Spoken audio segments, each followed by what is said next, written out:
ಇಲ್ವಾ ಅಮ್ಮ? ಚಿಕ್ಕಮ್ಮ, ಅತ್ತೆ ಕೆಲ್ಸದ ಮೇಲೆ ಆಚೆ ಹೋಗಿದ್ದಾರೆ. ಹೋಗ್ಲಿ ಬಿಡು, ಸೊಸೆಯರ್ ಇದ್ದೀರಲ್ಲ. ಏನಾದ್ರೂ ವಿಶೇಷನಾ ಅಕ್ಕ?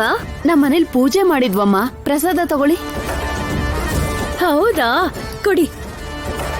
ನೀನ್ ಹೇಗೂ ಸೆಲೆಕ್ಟ್ ಆಗಲ್ಲ ಅಂತ ಅವಳಿಗೂ ಕೂಡ ಸೆಲೆಕ್ಟ್ ಆಗದೆ ಇರೋ ತರ ಮಾಡ್ತಾ ಇದೀಯಾ?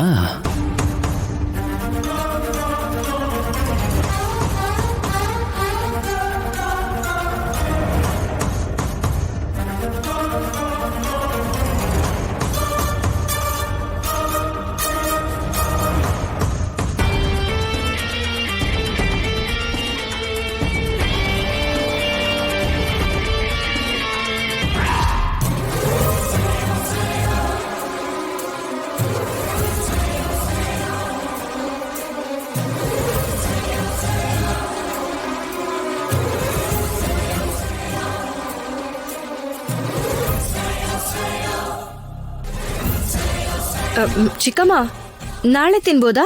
ಹೇಳು, ಅದು ಪ್ರಸಾದ ಕಣಮ್ಮ. ಒಂದ್ಸಲ ಕೈಗೆ ಹಾಕೊಂಡ್ರೆ ಆಮೇಲೆ ಈಮೇಲೆ ಅಂತ ಅನ್ಬಾರ್ದು, ತಕ್ಷಣ ತಿನ್ಬಿಡ್ಬೇಕು. ತಿನ್ನು ರಾಜಿ.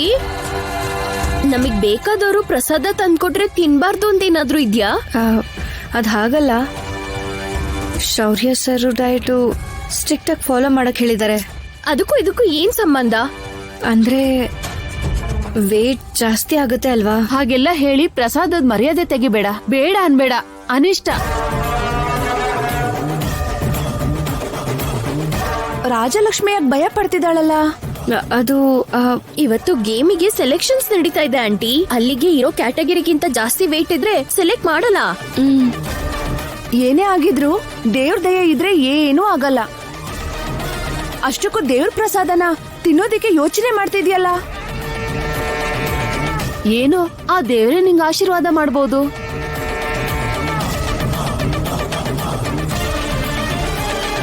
ಸೆಲೆಕ್ಟ್ ಆಗ್ತೀನಿ ಅಂತ ಮನ್ಸಲ್ಲಿ ಗಟ್ಟಿಯಾಗಿ ಅನ್ಕೊಂಡು ತಿನ್ನಮ್ಮ, ಅವಾಗ ಖಂಡಿತ ನಡೆಯುತ್ತೆ.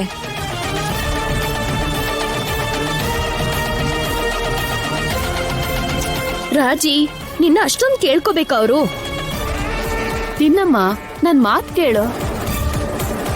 ನೀನ್ ತಿನ್ನೋವರೆಗೂ ಅವ್ರು ಬಿಡಲ್ಲ, ತಿನ್ಲೇಬೇಕು.